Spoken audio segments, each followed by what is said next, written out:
안녕하십니까. 저는 유튜버 하진랑입니다. 제가 30초만 잠시 딴소리를 하겠습니다. 저희 아버지가 지난주 금요일날 돌아가셨어요. 자, 그리고 계속해서 저 머릿속에 떠오르는 게 있어요. 제가 아버지랑 예전에 돌아다니면은 도봉산에 다니면 예수 불신, 아니 예수 믿으면 천국 가고 예수 불신 지옥 간다 이렇게 마이크 들고 다니는 사람이 있었어요. 그럼 제가 아버지한테 아버지 나 저런 거 하고 싶어요. 그러면 아버지가 야 너 그렇게 좋으냐 예수가? 네 아버지 전 예수가 너무 좋아요. 우리 아버지 말씀 그럼 해야지 해야지 하셨거든요. 자 그래서 제가 예전에는 몰랐는데 아버지가 돌아가시고 나니까 느낌이 딱 오는 거예요. 마음껏 해봐 복음 실컷 가서 전해 그런 느낌이 오는 거예요. 남들은 고인의 유지를 받든다고 하는데 저는 저희 아버지가 저에게 영혼이 되어서 저에게 영적 후원자가 되어서 지금 같이 다니고 계십니다. 너 그렇게 복음 전하는 게 소원이지? 너 전국 전 세계로 마음껏 전해봐. 그런 저희 아버지의 영적 후원을 받으면서 지금 새 시대 새 말씀을 전하려고 나왔습니다. 잠시 30초 딴소리 했어요. 자 그러면 제가 아까 전초를 하고 일부에서 전초밖에 못했어요. 제가 계속 여러분의 가슴이 설레도록 지구가 들썩거리는 지구가 천지개벽을 할 만한 원자폭탄 같은 말씀을 전해드리겠다고 했는데 지금부터 전할 거예요. 자, 저는 지금 예수님의 새 시대 새 말씀을 전하려고 나왔습니다. 아주 짧게 두 가지 성경을 보는 방법이 있어요. 성경은 기본적으로 육신에 대한 말씀이 있고 영에 대한 말씀이 있는데 하나님은 영이시기 때문에 하나님은 거의 다 성경은 영적인 말씀을 하고 계십니다. 근데 사람들은 육신으로 알아들어요? 그러면 성경은 절대로 이해가 되지 않아요. 자, 성경을 볼 때는 첫 번째, 영인지 육인지 분간을 해야 된다. 그래야 말씀을 알아들을 수 있어요. 자, 그 다음 성경 보는 두 번째 방법. 성경에 있는 이야기는 다 옛날 얘기예요. 2000년 전 얘기, 5000년 전 얘기, 옛날 얘기예요. 그러면 우리가 옛날 얘기를 뭐하러 배워요? 하나님의 역사하시는 방법이 그래요. 동시성 역사를 하십니다. 옛날 얘기를 배우면 아 하나님이 오늘날도 이렇게 하시는구나. 하나님이 옛날에 그렇게 하시더니 아 미래에도 그렇게 하시는구나. 이거를 아는 거예요.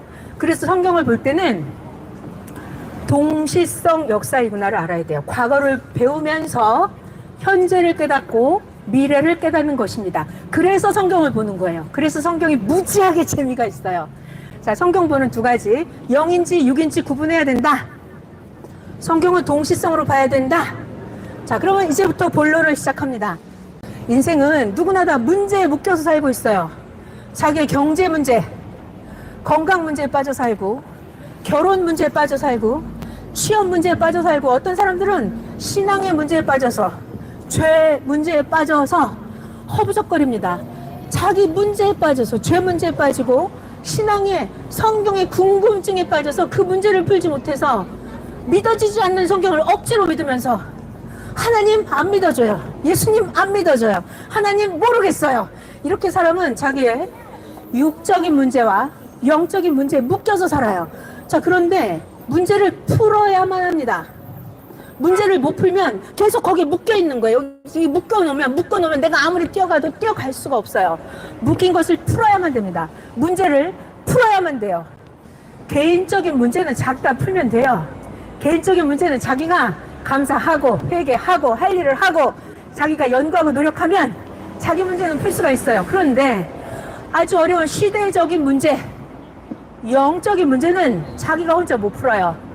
자, 옛날에 이스라엘 사람들은 애굽에서 종살이를 하고 있었습니다.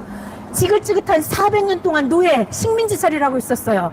그러면 애굽에서 어떻게 400년 만에 해방이 돼요? 이건 자기가 못 풀어요. 자기 혼자 해방이 될 수가 없어요. 그러면 어떻게 해요? 하나님의 때가 돼서 하나님이 모세라는 사명자를 보내줘서 모세가 이스라엘 사람들을 400년 동안 종살이 애굽에서 해방을 시킵니다. 누가? 모세가. 그래서 해방이 되려면 중요한 말 잘 들어요. 때가 돼서 하나님이 사명자를 보내면 그 사명자 모세를 듣고 믿고 모세 시키는 말대로 따라서 해야 홍해바다를 건너서 애굽에서 나올 수 있어요. 해방이 되려면 자기 근본 영적인 문제를 풀려면 하나님이 보낸 시대 사명자를 만나야만 됩니다. 자, 그 다음 두 번째. 신약 시대 때 유대 율법주의 종교 지도자들은 그 시대 율법에 묶여 있었어요. 성경에 나와 있는 예언을 풀지 못하고 있었어요. 문제에 묶여 있었습니다. 자, 여기 그림 보시면, 자, 이제부터 드디어 원자폭탄 같은 말씀을 전할 거예요. 잘 들어보세요. 구약 성경에 보면 그 시대 율법 사람들은 이렇게, 이 사람이 지금 엘리야예요. 엘리야가, 여러분, 엘리야가 하늘로 승천했다는 거예요.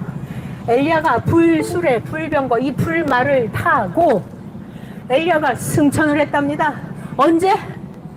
예수님보다 900년 전에 엘리야가 저렇게 승천을 했대요. 그래서 이스라엘 사람들은 엘리야가 온다는데 이렇게 기다리고 있었어요. 말라기 선지자가 예언을 했어요. 누가? 말라기 선지자가 예언을 했어요. 뭐라고? 엘리야가 온다고. 엘리야가 승천했는데 엘리야가 온다고. 자, 그래서 말라기 선지자는 예언만 하고 죽었어요. 그리고 400년이 또 지났습니다. 드디어 누가 태어났냐? 예수님이 태어난 거예요. 예수님이 신약 그 구약 시대에 유대 종교인들이 성경에 이 문제를 절대 못 풀었어요. 엘리야가 승천을 했는데 엘리야가 온다는 거예요. 그럼 엘리야가 어떻게 와? 아무도 몰라요. 절대 몰라요. 성경은 하나님밖에 모릅니다. 자, 드디어 중요한 말, 드디어 하나님의 때가 돼서 예수님이 오셨어요. 예수님이 성경을 풀어주셨습니다. 자, 여러분 잘 들어봐요. 엘리야가 하늘로 승천을 했다고 그랬어요. 그러면 여러분, 엘리야가 불병거 불수레 타고 하늘로 올라갔으면 엘리야가 육으로 승천했겠어요? 영으로 승천했겠어요? 사람들은 엘리야가 육신이 승천한 줄 알아요. 이게 정신이 없는 소리죠. 자, 그래서 성경을 볼 때는 육인지 영인지 분간을 하고 봐야 됩니다. 자, 그래서 사람들은 엘리야가 육신으로 승천하는 줄 알고 망상에 빠져 있었어요. 근데 예수님이 하시는 말씀, 어느 날 베드로, 야고보, 요한, 예수님의 제자들이 예수님께 와서 물어봅니다. 예수님, 서기관들이요, 유대 제사장들이 자꾸 엘리야가 와야 된대요. 엘리야가 와야 된다는데 그게 무슨 말이에요? 여길 잘 들어야 됩니다. 예수님이 말씀하십니다. 그치, 베드로야, 엘리야가 오는 게 맞아. 900년 전 옛날 죽어서 하늘로 올라간 그 엘리야가 와야 돼. 엘리야가 오는 게 맞지. 엘리야는 왔어. 예수님이 설명하십니다. 근데 엘리야가 어떻게 온 줄 알아? 예수님이 베드로에게 설명을 하십니다. 엘리야가 왔는데 엘리야는 이게 육으로 승천한 게 아니고, 예수님 말씀이에요. 엘리야는 영으로 승천했기 때문에, 자, 제가 개봉을 합니다. 개봉. 자, 예수님 설명이에요. 예수님. 여기 잘 보셔야 돼요. 엘리야가 영으로 승천했기 때문에 엘리야가 올 때는 영으로 오는 것이다. 엘리야는 영으로 온다. 그래서 예수님이 말씀하십니다. 엘리야가 왔어. 엘리야가 온 게 맞지. 근데 엘리야는 영으로 왔어. 잘 들어야 돼요. 예수님보다 엘리야는 900년 전 사람이에요. 옛날 900년 전 사람이에요. 그러면 엘리야 시대랑 예수님 시대랑 시대가 바뀌었어요. 그러면 엘리야가 그 모습, 육체 그 모습 그대로 오는 게 아니라 엘리야는 영으로 오는 것이고, 땅의 사명자는 세례 요한이었던 거예요. 세례 요한. 예수님이 베드로, 야고보, 요한에게 설명하십니다. 야, 베드로야, 엘리야가 온다는 게 맞아. 근데 엘리야는 영으로 오는 거야. 엘리야는 영으로 오고, 땅의 사명자는 시대가 바뀌었기 때문에 다른 사명자가 오는 거야. 그 사명자는 바로 세례 요한이다. 너희가 믿는다면 가르쳐주지, 안 믿으면 안 가르쳐줘. 너가 믿는다면 너희가 즐겨받을진데 오리라 한 엘리야는 바로 그 세례 요한이다 라고 예수님이 분명히 말씀하셨어요. 예수님께서 말씀하십니다. 베드로에게 설명하십니다. 베드로야, 세례 요한은 엘리야의 심정과 엘리야의 사명을 가지고, 세례 요한이 엘리야랑 똑같은 사명을 하는 거야. 엘리야는 영이기 때문에 영으로서 세례 요한을 도와주는 거야. 서기관들이 엘리야가 온다 그랬지? 맞아, 엘리야는 왔어. 엘리야는 왔는데 네가 믿는다면 가르쳐준대. 그 엘리야가 바로 세례 요한이야 라고 예수님이 가르쳐 주십니다. 예수님의 정답은 시대가 바뀌었으니까 다른 사명자가 오는 것이다. 세례 요한이 엘리야다 라고 말씀을 하십니다. 자, 이것이 성경의 가장 큰 비밀이에요. 왜요? 왜? 잘 들어봐요. 성경은 제가 아까 동시성이다 그랬죠? 과거에 있는 것을 알아야 오늘 어떻게 되어 돌아가는지 알아요. 과거의 것을 배워야 미래에 어떻게 될 것을 압니다. 잘 들어봐요. 예수님이 이렇게 승천하셨단 말이에요. 예수님이 영으로 하늘에 올라가셨어요. 그래서 2000년 동안 지구 세상에 있는 사람들은 예수님이 오기를, 예수님이 온대, 예수님이 재림하신대, 예수님이 오기를 무지하게 기다렸죠. 그러면 예수님이 시대가 바뀌었는데, 여러분 예수님이 돌아가신 지가 몇 년 됐어요? 2000년이 됐어요. 예수님이 살았던 그 시대보다 지금은 2000년이 지났다고요. 시대가 바뀌었다고요. 시대가 바뀌면 예수님의 육체 그 모습 그대로 2000년 만에 다시 와요? 아니라고요. 그럼 어떻게 와요? 예수님은 영으로 승천하셨기 때문에 예수님은 영으로 오십니다. 그러면 사명자는, 땅의 사명자는 다른 사람이 오는 거예요. 다른 사람이. 어떻게? 예수님의 심정, 예수님의 사명을 가지고 예수님이 하고 싶은 일을 그 새로운 하나님이 보낸 자 사명자 육신을 통해서 하고 싶은 말씀을 다 하시는 거예요. 자, 잘 들으시기 바랍니다. 예수님 때는 예수님의 말씀을 듣고 믿고 따르고 예수님 말씀을 실천해야만 구시대 종에서 벗어나서 하나님의 자녀가 될 수 있었어요. 그럼 똑같아요. 동시성으로 오늘날은 예수님이 다시 오시면 예수님은 영으로 오십니다. 시대가 바뀌었기 때문에 예수님의 육체가 아니라 이 시대의 사명자의 육체를 통해서 예수님의 영이 동행하시는 거예요.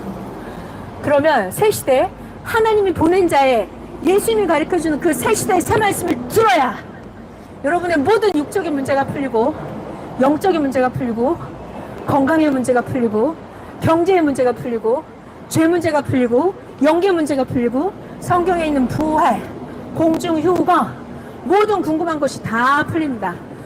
천년 신부 사랑 이 모든 것들이 새 시대 새 말씀을 들어야만 풀리는 거예요. 자, 오늘 제가 전해드린 말씀은 성경을 볼 때는 6인지 0인지 구분을 해야 된다. 또 하나는 성경은 과거를 배워서 뭐하러? 오늘날을 배우고 미래를 배우기 위해서 과거를 배운다. 아, 오리라 한 엘리야는 영으로 왔구나. 엘리야가 영으로 와서 사명자는 세례 요한의 육체였구나. 똑같다. 동시성. 예수님이 영으로 승천하셨는데 그럼 예수님이 영으로 오네. 그러면 이 시대 사명자의 육체를 통해서 오네. 이것이 바로 이 시대 지구를 뒤흔드는 원자폭탄 같은 말씀입니다. 여러분이 예수님의 영을 만나고 싶으면 새 시대 새 말씀을 들어보시면 됩니다. 자, 자기 혼자 시대의 문제는 풀 수가 없어요. 애굽의 종살이는 모세를 보내서 풀어주셨고 구약의 모든 문제는 예수님을 보내서 풀어주셨습니다. 신약의 모든 문제는 이 시대 사명자를 보내서 예수님의 말씀을 전해서 여러분의 모든 육적 문제, 영적 문제를 다 풀어주실 거예요. 이 시대 예수님이 다시 오셨다고 전해드린 새 시대 새 말씀 들어보시라고 여러분의 모든 문제가 풀려질 거라고 전해드린 하진랑이었습니다. 감사합니다.